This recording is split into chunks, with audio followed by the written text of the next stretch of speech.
All right, I think this is going to be our favorite interview at the NFL Combine. Absolutely. 4 years with the Chicago Bears. He says that to everyone, though. No, I know. I really don't. I really don't. I actually mean it. Thank you very much. I mean, listen. Anytime we get to talk to Allen Robinson, it's exciting for all of us because what you did in Chicago, what you did in your career. So, I appreciate you making time. I appreciate it, man. Thank you guys for having me. What's your sense? Let's just go right into the Bears of today right now. There's all this DJ Moore talk out there. What you watching him and the Bears making this decision? He's obviously getting a lot of money, but if he was not in that room for Chicago, would you think that'd be a big problem? No, and I say that respectfully. I say that respectfully in the sense of obviously we saw what their group was like. Rome missed a lot of time last year with injury. Totally. But then you also, you have Colston, who played great football. So as far as when you look at the pass catchers, you have him as a weapon. Obviously, you have Rome, who'll be back as a weapon. Luther Burton also was a guy who I think he showed tremendous upside last season with just the times where he got the ball. I felt like watching him play every single time he got the ball, he was able to make a play. And I say that because when you see the playmaking ability, when you have young players like Luther Burton and like Colston Loveland, now in year 2 for those guys, they're going to want the ball a little bit more. And not just them wanting the ball more, but Ben Johnson's going to want to get them the ball more. I mean, those guys showed tremendous flashes of what they could do. So now as you kind of factor in and look at the ball distribution on how that goes, when it looks to, obviously DJ Moore and his contract, and I mean, we saw what the general manager said as far as just the overall situation. So it doesn't sound like it's a shoo-in that he's going to be there. Right. So when you have situations like that, I think they have a really young group that they can kind of lean on to, whereas I think they're built to kind of transition out of that. Yesterday, we were talking a little bit off the air, and you said Ben Johnson is unbelievable at scheming, right? You had that year with him in Detroit. You got to see it up close and personal. So I'm just curious, talking about those wide receivers, I know he can scheme anybody up, right? But who would you say of that group, and you can include Colston in that fits what Ben tries to do the best? I think Luther Burton, man. Like I said before, man, watching his run after catch from whether it was him catching the ball down the field, whether it's him catching some short stuff, turning it into first downs, down the stretch and as the season progressed, seeing the confidence and the playmaking ability from Luther Burton, I was thoroughly impressed. Obviously, he was a highly touted receiver coming in. I mean, some people would say he was a steal getting him in a situation and spot that the Bears got him in. Mm-hmm. But seeing what he did and how he was able to kind of continue to improve as the season progressed, I think they have a huge weapon in Luther Burton that they need to unleash a little bit more this season. So when you have a young player like that who we know is kind of – I don't like using the word struggle to pick up the playbook because I'm not sure it's necessarily. But it was a slow start, though. But it took. He's a rookie, and it takes those guys a little bit longer. And there were still signs, even like late in the playoff game, where he clearly ran the wrong route. Yeah. And, Ben chucked him off the field the first day of camp. Yeah, even throughout camp, he had some injuries, didn't he? As far as when he first got there and early in the camp, so it was a slow start. If you're a vet in that room, in that wide receiver room, when you see a kid that talented, what type of things are you telling him this offseason to get so you can unlock him the way you were just talking about? The main thing for him is just honing in on the playbook. And I say that because I look at a player like Jameson Williams, who's very similar as far as the talent and kind of maybe having a little bit slow start. But now when you look at him, J-Mo can play any spot in the Detroit Lions offense, but that was built upon year after year and him being with Ben Johnson, him learning the scheme. And now when you look at a J-Mo, the way that he's been able to ascend has just been his sheer comfort in the offense. And I think very similar to Luther Burton. I mean, obviously he has the skill set. Obviously he has everything that's needed. But when you look at as far as now, it's about the no. Where can I play you? I can play you at X sometime. I can play you at Z sometime. I can play you at F sometime. And being able to move him around and him having the confidence and ability to know what's going on, I think that's where he has to grow this offseason. How hard is it as a wide receiver to master a Ben Johnson playbook? Not just from the plays itself, but or any playbook really. When to come out of your break, depth of route. I mean, Ben's offense, I would say, definitely is one of the offenses that takes some time because it's so detailed. It's detailed as far as splits. It's detailed as far as depth, and it's not one of the systems where that varies, because you have some systems that's a timing-based system, and you have some offenses that's matchup-based. The matchup-based offense, you're not really so detailed to certain specifics like you are a timing-based system like Ben Johnson, where everything matters from splits to release patterns to depth of route. So those things take some time, and when you're a young player coming in, I mean, listen, playing against Coach Flores in Minnesota, their defense, you got some times where Ben Johnson's going to come into the game on third down, man. You got 3 play calls. You know, you have a play, you have a kill, and you have alerts. You know, so you may start off with the zero play that's killed to the zone beater, and then you have an alert of a few options if you see man-to-man coverage. So it's a lot taking place once you break the huddle in those kind of offenses. So those alerts, if I could jump in on that real quick, I think that's the next step here with Caleb and Ben. Because Caleb said something about that, like hinted that a little bit. When you start to see these quarterbacks who can do those hand signals late after they see everything, and I feel like Caleb was just starting to kind of get to that point late in the season. What would that help unlock if they can narrow that down and add that to the offense more next year? I think a lot. And for me, I was able to see kind of the offense from the lens of the Detroit Lions when Ben Johnson and Jared Goff had a few years and stuff under their belt. So it had grown a lot. And like I said before, I immediately go back to games. You know, we have our last game of the season. We're playing against the Minnesota Vikings for the division. And, again, we're going into the game where we know how much Coach Flores likes to bring blitz zero on third down. So for us, we're hunting blitz zero. So we may start with a blitz zero call. Okay, we have that call, kill to a zone beater, and then you have maybe a package of about 5 to 6 plays that we can alert to on man-to-man, depending on what Jared Goff is seeing. So, Again, it's a lot taking place, and it was a very big menu in games like that with just being able to get to the right place. So, again, this was the foundation that was set for the Chicago Bears and Ben Johnson, and I think they set a great foundation, and they have a ton of room to build off of going into next season. I think it's obvious why there were so many pre-snap issues. They were learning. When I listen to you talk about this, I just think how hard it would be for me if I was a supremely talented dude who I felt like I could just beat anybody anytime. I'm good enough to be in the NFL. For me to have to sit down and study, I'm wondering what type of challenge was that for you, just to sit there like, okay, I'm not going to do any of the fun stuff. I'm going to sit here in this playbook. It was a challenge, man. And for me, I got to Detroit right before the season started.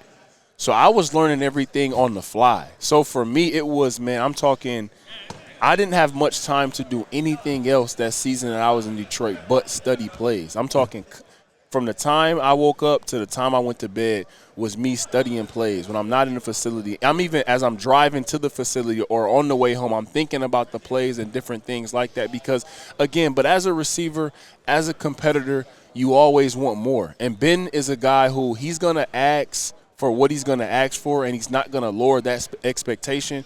And it may take a little bit of time, but it's on everybody else involved to be able to take the time out to understand that, to come up to what he expects, because he's not going to come out there and say, okay, I'm going to give you guys a kiddie menu, and this is how we're going to play football. He's going to have all hands on deck every single game. Yeah, I mean, that was my biggest – I just genuinely didn't know following the Bears more than Detroit. Like, we all knew he was an unbelievable offensive mind, but year one with Caleb in that locker room, like, they were not happy with the coaches. And it felt like the locker room was fractured. And I'm like, how is he going to be able to get these guys corralled and hold accountability to guys that kind of are a little bit jaded, how things are going for their career? And that, like, right away when you got to camp, you could see that he is somebody the players respond to, they trust because they know he's going to put them in a good position, but he does not mess around with these guys. Well, you know, I think it's a little bit of secret sauce that right now I think is going around – and this is my opinion, going around the NFL. I think the reason why a lot of players are so understanding and gravitate towards Ben Johnson is because, he's the head coach, but he calls the plays. Mm-hmm. And I say that because to any coach who calls the plays, as a player, you can understand and relate what he's bringing to the table. Like, Ben is not just sitting up there in meetings, pointing fingers, saying you need to do this, telling these coaches you need to do this. Ben is calling the plays. If you watch a game and see how locked in Ben Johnson is, then you have all the respect in the world and understanding of why he's asking you what he's asking of you, because he's asking those same things of himself. Like Ben Johnson and the way he calls the game. I remember we played against Seattle, and they ran blitz zero. We ran a deep cross. Jamison Williams had like a 70-yard touchdown, and Ben Johnson standing there on the sideline, looking at the other sideline, yelling, "Call it again. Call blitz zero again." And that's the kind of guy he is. And for me, seeing that and being around him is like, wow. Like the same way that we went into Tampa with Detroit and we lost. And he came in and he said, "Hey, guys, like, I don't think I gave you enough ammunition in the red zone." And that was something that I may have thought in my own head going into that game, was like, okay, like our red zone packages, it wasn't as tight as it had been. And Ben Johnson, he stood up in the meeting the next day and said, "I didn't give you guys enough ammunition going into the red zone. That will never happen again." Yeah, I think that happened a couple times this year too. Just because he kind of hinted at it, even just through the media, through his press conferences after a loss or something, where he seems willing to take that accountability. Yeah, and that's the thing where it's like, for a player, when you see a coach who takes accountability, like I said before, he's calling the plays. He's not a CEO coach who's just sitting up there saying, like my offensive coordinator, like my play caller needs to do this or this player, or just falling on the sword saying I didn't have the guys prepared. He's calling the plays. So the expectation of what he brings to the table on each and every Sunday is a very high expectation of himself as well as the players. And that's got to matter in the locker room. What was your opinion of working with Dan Campbell on that side? Man, it was phenomenal, man. The experience that I had in Detroit, obviously I'm from Detroit, so being back home for that season, man, and being a part of the most wins in franchise history, growing up seeing the 0-16 Detroit Lions, watching us draft 5 receivers in a row and different things like that. It was a lot of woes when it came to the Detroit Lions growing up. So to be a part of that and to see just how those guys coach, man, and they kept it all football each and every day, man. It was no nonsense. It was no favoritism. Man, they're going to play whoever the best player is for the job and whoever is going to get the job done. And I had an ultimate amount of respect for that overall coaching staff. 70 touchdowns, not too bad. I mean, it's pretty damn impressive. Yeah. Now, when you talk about that in coaching staff and your roots from Detroit, wide receiver coach for Detroit comes to Chicago, Antwaan Randle. He's got roots in Chicago. Every time I see him, I just want to talk about his high school basketball career. What was it like working with him in Detroit? Man, it was awesome. Again, he's a very detail-oriented guy. Me and Tim Patrick kind of got there around the same time. So we spent a lot of time with Coach L. Morning, starting our days at 6:15. In the morning, kind of getting and being able to meet with him before the coaches met. So that's kind of how our days started. In Detroit was me and Tim Patrick. We would have meetings with L around 6:15 where we would kind of get the install, like before even the early install is given, and then we would kind of have time from 6:15 to about 8 to kind of look through the install and stuff like that on our own. So we spent a lot of time with him, man, and he's a very detail-oriented guy, brings the energy, a fun coach to be around, positive. It was a great experience. Like I said before, man, Chicago Bears, once they got that staff with Ben Johnson and the guys that he assembled, man, they got a tremendous coaching staff. So let's reminisce a little bit. 2018 was a fun year. Shoot, I'll have him here for the next hour talking about this. Phenomenal year. When you look back at that year, what comes to your mind first? Man, it was fun. I think that was the number one thing, and I think that the way that everybody just kind of leaned into it all, it was fun. It was exciting. What was asked of everything, of everybody, each and every week. And guys just came out there and they played, and I think that things started to change. Obviously, looking back at it, I think it was a lot of things that just overall took place, that kind of changed our, overall trajectory a little bit. But, I mean, man, when you look back at it, over those 4 years, we went to the playoffs twice. We had one losing season in those 4 years. Obviously, two of the 4 years we went 8-8, but then we also won the division. So we had a lot of good times there. I don't think it was as bad as it kind of seemed to be once you kind of had that rough fourth year. I forget what our record was that year, but I think that just kind of left a real sour taste in everybody's mouth. But prior to that, I think we played a lot of competitive football. So Ben's got good, better, best. You guys had Club Dub. Club Dub didn't quite carry over. Yeah. So we're wondering, like, if good, better, best can carry over and how Ben might handle that. And I just feel like you might have some good perspective on that. Yeah, you know, I feel like for us, I think the with Club Dub, I think it was that, I don't know, man, it was I think it kind of did carry over. When I say kind of did carry over, because I think the same thing with the Chicago Bears now is that the expectation is going to be high, but I think they have to keep the main thing, which is winning the Super Bowl and being competitive. You know, I think that right now, once you go from winning the division, you know, I think that everybody looks at the season as if it's going to be the same exact year, but it may not be. But the same way that you may not have that year, and you look at some of the Giants teams that won Super Bowls, you know, they were wild card road warriors and won the Super Bowl. And I say that because it can't allow people to get discouraged if next year doesn't start off with just it being a 15-2 season, you know, or if it doesn't, you know, it may be one of those seasons that's 10-7 where they get into the playoffs, but they have the coaching staff,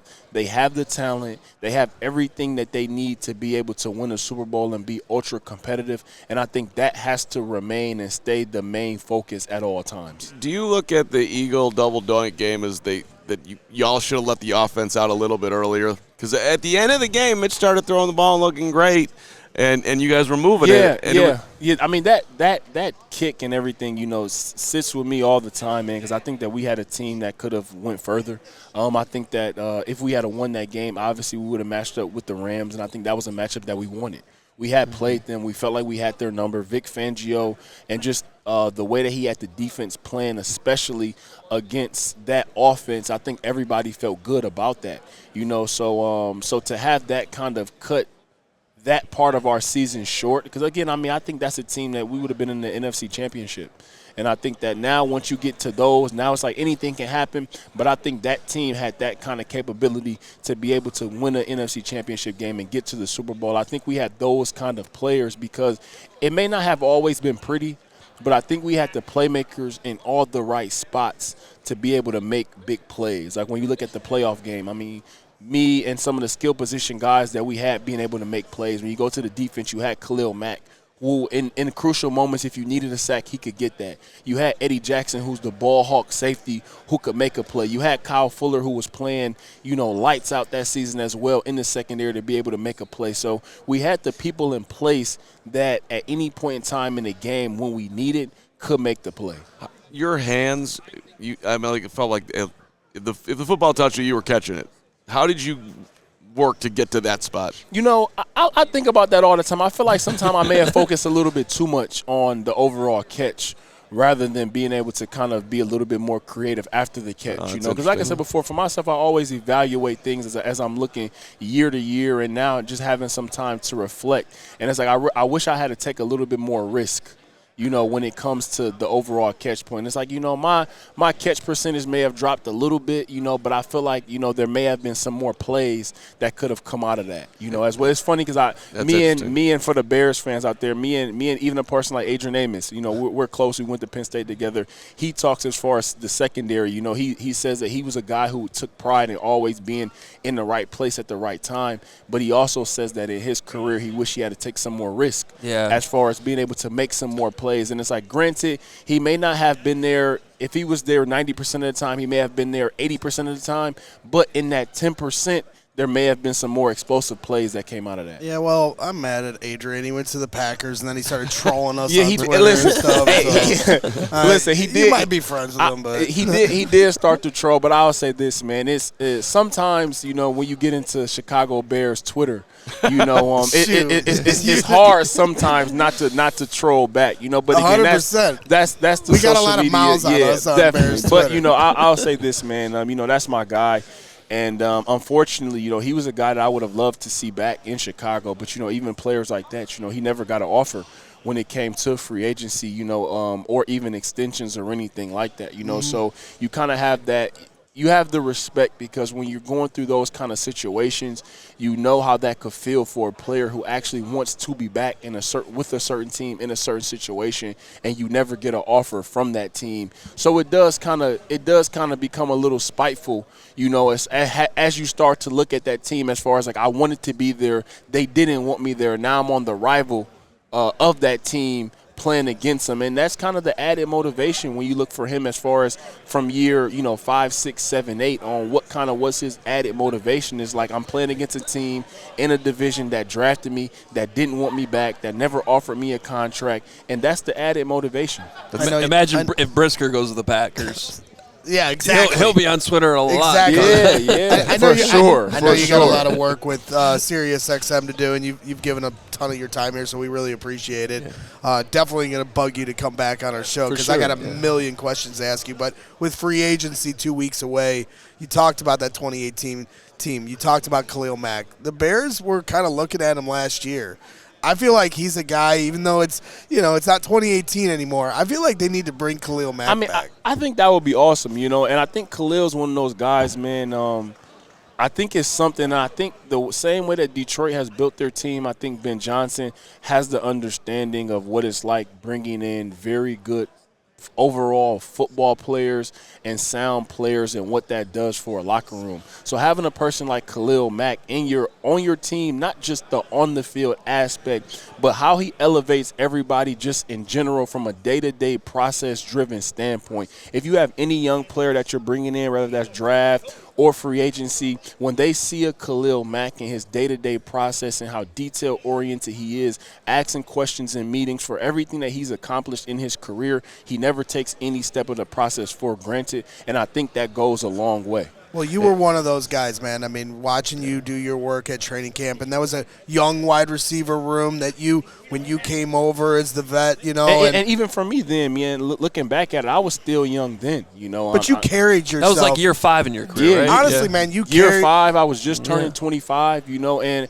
I say that because I start to look at, like when I played for the Steelers and when I played for the Lions, really at that point in time, with everything that all the knowledge that I had and truly being able to be a vet and having all my processes and being process driven. Because like I said before, like thinking back to 25, 26-year-old me, like I was a vet. But then when I look at like my last couple years, even the knowledge and information that I had, it was times where Amon-Ra St. Brown would come to me with questions and stuff where I had legitimate answers for him, whether that's on the field, off the field, whatever it may be. Same in Pittsburgh, leading and just kind of helping to lead a George Pickens and Deontay Johnson kind of group, being able to kind of help those guys each and every day, being able to get to Sunday in the process of that. When I was in Chicago and even when I was in Jacksonville, I never had anybody like that in front of me. From the time that I came into NFL,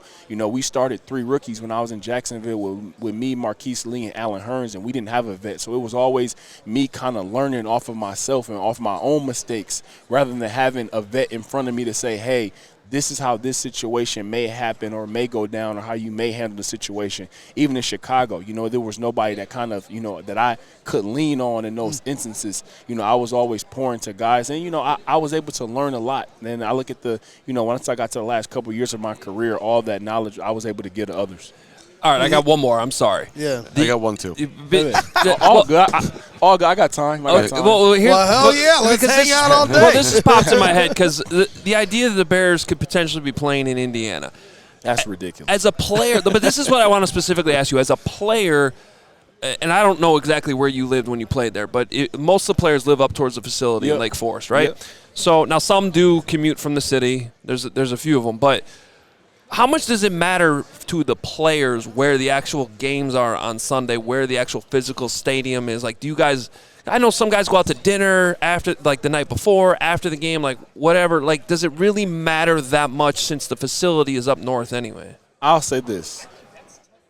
I'm not sure how much with it being in Indiana, but I'll say when I signed to Chicago, I signed to play and be a part of the city of Chicago and everything that was involved in playing in Chicago. I can't even fathom them playing in Indiana. Like, that's not even like – it's not even computing with my brain as far as, like, how that would take place. Because like you said before, you have the stadium, then here you're in Lake Forest, so just how that overall commute. But even with my family coming into town and being able to have dinner in downtown Chicago and go to different restaurants, and the overall experience of playing in Chicago was such a great experience, and everything that I would have imagined and envisioned in coming to Chicago, I can't imagine now them having to play games in Indiana. Yes. Which, just listening to all this, and I get so jealous of the life that you got to live, and congratulations on getting to that level. It's you're in the top 110.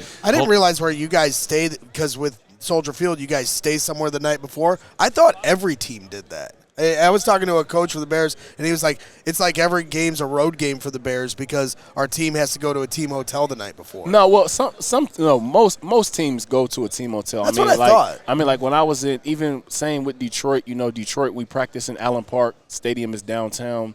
We stay in Dearborn. L.A., same thing. Pittsburgh. Pittsburgh is a little bit different. Because for some of the vets, we didn't have to stay in the hotel. But same with them, they have their practice facility that's on the south side, and then the stadium is like more so near downtown. Okay. So, I mean, everybody typically stays. What do you miss most about playing? Or if anything? To be honest, I would say more so just the overall, the locker room camaraderie. With myself, I had some injuries. What really kind of derailed me a little bit was when I broke my foot in L.A. If I didn't have that, I probably would still be playing right now. But other than that, man, nothing. And I say nothing because I gave everything to the game. That was my approach. As far as I didn't hang out during the season, didn't drink during the season or nothing like that. Man, I poured everything that I had into each and every season that I had. So the results I could always live with, because it was about me just learning how to better my process, not me doing anything any differently, because each and every season I could say that I put everything that I had into every one of the seasons that I played in, and I didn't have any regrets. Maybe could things be done differently here? Could I focus a little bit more on this as far as, what I need to get better at? But as far as things that I need to do differently or anything, man, I laid it all on the line. And based on injuries and stuff like that, I have and had nothing left to give to the game. Well, from my perspective, you had a great career, man. You're always professional in Chicago. Yeah, you might not have been drinking during the season, but I was doing a lot of drinking during the season. No. Congrats, A-Rob. I mean, are you going to stay on this side? You want any interest in coaching? How do you? No, and I have no interest in coaching, man. If anything, you may see me representing some players. Okay. But doing some media stuff. But no, man, coaching. Listen, all the respect to the coaches, man, because those hours are brutal. Yeah. And again, I've dedicated so much of my life to playing, to whereas now, being able to give some of that time to my family, to my loved ones, and stuff like that on a little bit more time that I have now. Well, it was interesting you talking about not feeling like you were a vet at camp, because for me, watching, it felt like you embodied that. You were a technician route runner, and watching you go to work every day at camp and seeing that precision and attention to detail was always really impressive. I tried to give you the nickname Suit and Tie. It never caught on. I appreciate it. But that's funny. How I felt like you carried yourself every day. I appreciate it, man. It's funny because, many people may not know this, but I always wish, man, that I had a vet to be able to just kind of bounce some ideas off of and talk things through, just at different parts of my career, because like I said before, it was always learning on the fly and learning from my own mistakes. I really didn't have – it wasn't like it was guys that came before me in different situations where I learned, from them. It was always me kind of just learning on the fly and me kind of figuring out things on my own, whether if that's, comes to training. And again, I mean, when I was at Penn State, I think I was the first player to leave early from Penn State for like quite some time, as far as, so it wasn't like it was many NFL receivers that came out of Penn State before me that I could lean on and talk to. And then same with Jacksonville, like we didn't have any seasoned vets like that in the receiver room. And then same in Chicago, I was kind of, me and Taylor Gabriel were the vets, and then we had Javon Wims and Anthony Miller, so we were all just kind of learning off each other. Yeah, it's for sure, man. It was a pleasure to watch you play, man. I appreciate it. Appreciate it, man. Thanks for spending so much time with us. No doubt. We'll have you no on doubt. again soon. Yeah. Sirius Definitely. XM, he's doing a lot for them. And you're doing press release with Yeah, Prince Mukamar, man. right? Just, having fun, being able to talk about the game, and even when you come to like podcasts and stuff, I say all the time, me and my buddies talk about football and stuff so much anyway. Yeah. When it comes to Sunday, now I have all the games on. I'm watching. I'm like, man, did you see this or this person did this or what do you think about this? So we talk about it so much anyway, man. It's now just putting some mics and cameras in front of it to talk about it. But I have fun and I enjoy it, man. I love the game of football. It's changed my life, so I always feel like I'm in debt to the game of football. Well, it helps make the fans smarter, having conversations like this, even when you're talking about having that vet in front. Everybody with DJ Moore is talking about production and why you got to move in salary cap. But to your point, this is a young wide receiver room, and to have a guy like that in there is value. It's value in it. Hey, we do shows with Lance Briggs and Jerry Zuma, Corey Wooten. So anytime you want to come by studio and help me get smarter so I stop yelling nonsense into the microphone, it's appreciated. I appreciate it. Yeah, for sure. Great to see you, Rob. Same Appreciate here, it. man. Appreciate you guys.